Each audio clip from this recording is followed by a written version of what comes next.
사람은 만남을 통해서 그 사람의 속내가 드러나는 것 같습니다. 다윗이 그랬습니다. 다윗과 관련한 사람들의 이름을 이야기하러 가면 골리앗을 빼놓을 수가 없을 것입니다. 또 밧세바라는 이름이 있습니다. 골리앗과 밧세바는 극과 극을 이루는 사람들입니다. 무섭고 잔인한 골리앗, 부드럽고 아름다운 밧세바, 악한 폭군 골리앗과 죄 없는 희생자 밧세바. 성격과 외모와 정신적인 측면에서는 골리앗과 밧세바가 서로 다르지만은 다윗과 관계된 측면에서 본다면은 유사한 점이 있습니다. 그 두 사람은 모두 다윗을 시험장으로 이끌어갔다는 겁니다. 그 두 사람을 통해서 다윗의 속마음이 어떠한지 드러났다는 것입니다. 먼저 다윗이 골리앗을 만났을 때의 모습. 다윗이 골리앗을 만났을 때는 무명 시절이었죠. 순수한 목동이요, 그리고 순수하게 하나님과의 관계를 쌓았던 시절이었습니다. 세상 경험도 많지 않았습니다. 그러나 밧세바와 만났을 때는 다윗이 나이가 충분히 들고 그간 겪어온 많은 힘겨운 시련을 통해서 백성들로부터 충직한 친구요, 용기 있는 지도자요, 지혜로운 왕으로 인정받고 있던 생애 최고의 전성기를 누리고 있었던 때였습니다. 골리앗과의 만남은 다윗이 하나님을 의지하고 믿고 신뢰하며 기도하는 사람이었음을 드러내 주었습니다. 비록 한 마리의 양이라고 할지라도 그 양을 지키기 위해서 하나님을 의지하고 하나님의 이름으로 사악한 짐승들을 막아내며 그 주님을 믿고 따르는 앳된 소년이었습니다. 그의 어린 시절, 소년 시절에 믿음과 신뢰와 간구의 내적인 모습이 잘 성장해 온 것을 드러내는 장이 바로 골리앗과의 만남에 의해서 드러났습니다.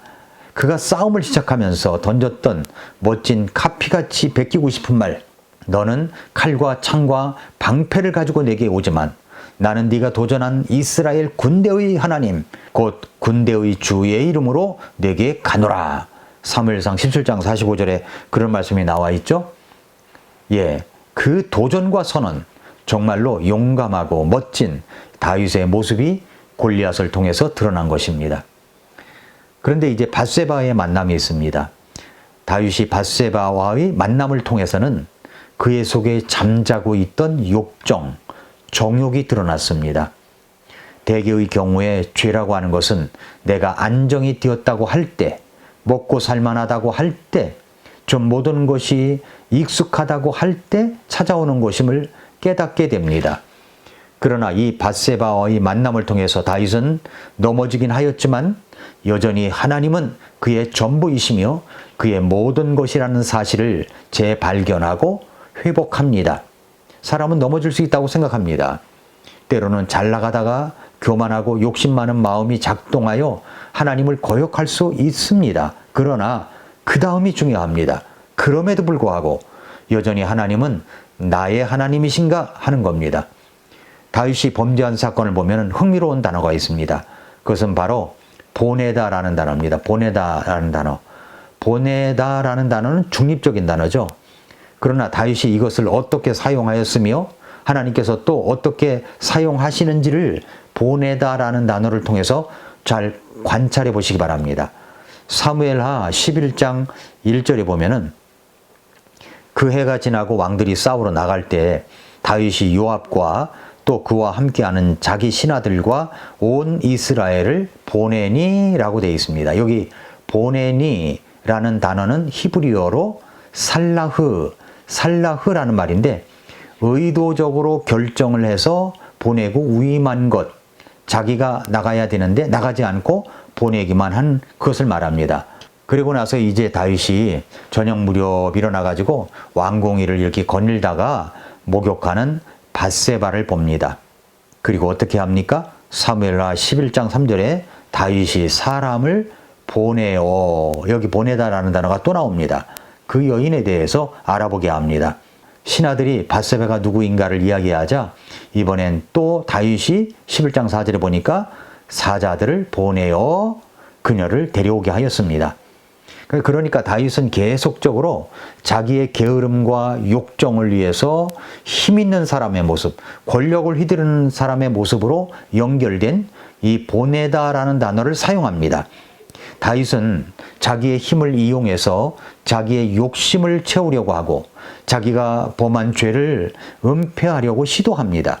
그래서 그는 권력을 행사하기 위해서 보내다라는 단어가 무더기로 갖다가 쓰고 있는 것입니다.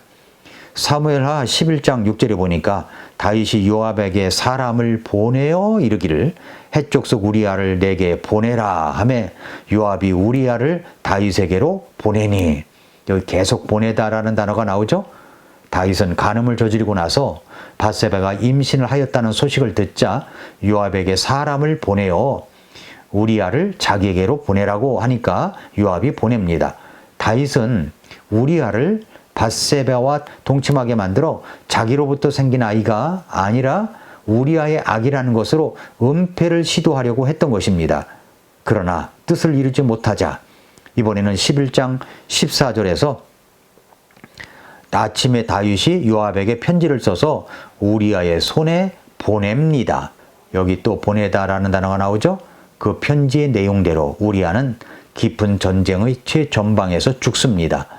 승승장구하던 전쟁이 갑자기 패배했다는 소식을 요압이 사람을 보내어 다윗에게 전달합니다. 다른 때 같았으면 질 수 없는 전쟁에 졌다고 난리였겠지만은 모든 것을 합리화시켜 버립니다. 뭐 싸우다 보면 질 수도 있지 뭐 이렇게 말입니다. 우리아는 죽었습니다. 다윗의 뜻대로 된 것입니다. 그리고 다윗은 또 어떻게 합니까? 사무엘하 11장 27절에서 애곡하는 기간이 지남에 다윗이 사람을 보내어 그녀를 자기 집으로 데려오니 그녀가 그의 아내가 되어 그에게 아들을 낳았으나 다윗이 행한 그 일을 주께서 기뻐하지 아니하시느니라. 다윗은 자신의 지위와 권력을 이용하여 보내는 것을 계속했습니다. 그렇게 보내다라는 단어가 이제 끝나는 줄 알았습니다. 그러나 여러분, 이것을 하나님께서 괘씸하게 여겼습니다. 사무엘하 11장 27절 마지막 부분에 그랬지 않습니까? 여기에 다윗이 행한 그 일을 주께서 기뻐하지 않는다고요. 그래서 하나님은 어떻게 하십니까? 사무엘하 12장 1절에서 주께서 나단을 다윗에게 보내시니, 하나님께서 나단을 보내셨습니다. 그리고 나단의 설교를 듣게 하십니다. 다윗은 설교를 듣다가 가난한 자의 양을 빼앗아 손님 대접을 한 그 부자는 당장에 죽어야 한다고, 그리고 그 가난한 사람에게 4배를 갚아야 한다고 의분에 떨면서 소리칠 때 나단은 왕이 바로 그 사람, 그 부자와 같은 사람이라고 그렇게 지적합니다. 이 지적에 다른 왕 같았으면 아마 나단은 죽었을 것입니다. 그러나 이런 지적에 다윗은 깜짝 놀래가지고 자신을 돌아봤고 그 자리에 무릎을 꿇어 내가 죄를 졌다고 시인했습니다.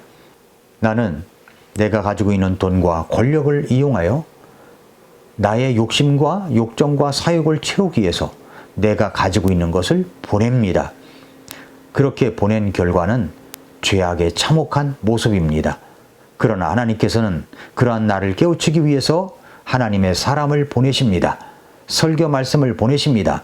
이처럼 이 방송 말씀을 보내시기도 합니다. 어떤 성도를 보내시어 교제 중에 깨닫게 하시기도 합니다.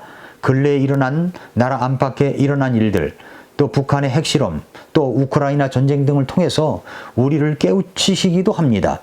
하나님은 여러 가지로 나를 깨우치고 나를 바른 믿음으로 세우시기 위해서 그렇게 사람을 보내시고 말씀을 보내시는 것입니다. 시편 107편 19절 20절에 보니까 그때 그들이 고난 중에 주께 부르짖으니 그분께서 그들의 고통에서 그들을 구원하시되 자신의 말씀을 보내사, 여기 보내다라는 단어가 나오죠. 보내사 그들을 고치시며 멸망들에서 그들을 구출하셨도다.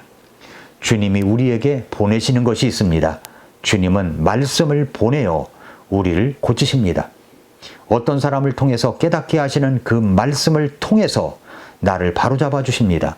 어떤 때는 사고를 통해서, 나의 질병을 통해서, 내가 사랑하는 사람의 아픔을 통해서 내가 죄를 짓고 살아감을 깨우쳐 주시기도 합니다. 다윗은 나단의 설교를 통해서 자신이 죄를 짓고 살아갔음을 시인했습니다. 하나님 앞에 무릎을 꿇었습니다. 그리고 그는 말씀으로 회복되어 가면서 하나님 앞에서 그 심정을 토로하는 그 마음을 기록했습니다. 그것이 바로 시편 51편입니다. 한 성경학자는 다윗의 위대성은 그가 골리앗이라는 거인을 무너뜨린 데 있는 것이 아니라 자기의 잘못을 시인하고 하나님 앞에 돌아섰을 때라고 말합니다. 이 모습에서 우리는 다윗의 위대성을 발견할 수가 있는 것입니다.